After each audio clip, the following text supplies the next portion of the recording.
کی بجٹ میں خیبر پختونخوا کے منصوبے نکالنے پر وزیر اعلیٰ نے احتجاج کی وارننگ دے دی۔ علی امین گنڈاپور کو بھی گورنر ہاؤس سے نکالنے کی دھمکی دی۔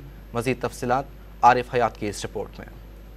وزیر اعلیٰ علی امین گنڈاپور نے وفاق کو خبردار کیا کہ بجٹ سے خیبر پختونخوا کے منصوبے نکالنے پر احتجاج کے لیے تیار ہیں۔ سروں پر سوار لوگوں کو سروں سے اتارنا بھی جانتے ہیں۔ وزیر اعلیٰ نے صوبے کے اہم منصوبے نکالنے کو کم ظرفی قرار دیا۔ ہماری عوام کا یہ حق ہے اور ان کی کٹوتی کر کے اگر یہ سمجھتے ہیں کہ یہ جن کندھوں پہ سوار ہیں تو ان کندھوں سے اتار کے نیچے پھینک کے ان کو گھر بھیجنا ہمارے لیے کوئی مسئلہ نہیں ہے۔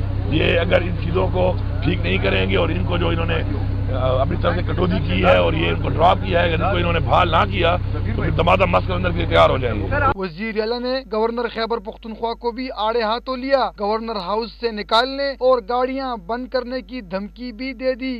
ابھی تجھے گورنر ہاؤس سے نکال کے باہر روڈ میں پھینک دوں گا، یہ تیری حیثیت ہے؟ اس طرح تو بڑی بڑی باتیں کر رہا تھا، اب تو گھس کے دکھا کے بھی ہاؤس میں وہاں سے نکالا ہے۔ میں عزت کے لیے ایک سسٹم کے لیے برداشت کر رہا ہوں، روزانہ بیٹھ کے 9 مئی کا ملزم، وہ تیرے باپ کا کام ہے 9 مئی پہ، تو مدعی بھی بنا ہوا ہے، تو جو ہے گواہ بھی بنا ہوا ہے، تو جج بنا ہوا ہے، تو کون ہے 9 مئی پہ نہ لینے والا؟ تو گورنر بھی اپنے گورنر ہاؤس پہ رہے، انہیں گاڑیاں بھی بند کر دوں گا، پیٹرول بھی بند کر دوں گا، تیرا کھانا پینا بھی بند کر دوں گا۔ علی امین گنڈاپور نے بی آر ٹی کے بورڈ بازار سے ڈی ایچ اے تک فیڈر روٹ اور ریگی ماڈل ٹاؤن میں سینٹرل پارک کا افتتاح بھی کیا۔ کیمرہ مین تنویر اقبال کے ساتھ عارف حیات، ڈان نیوز، پشاور۔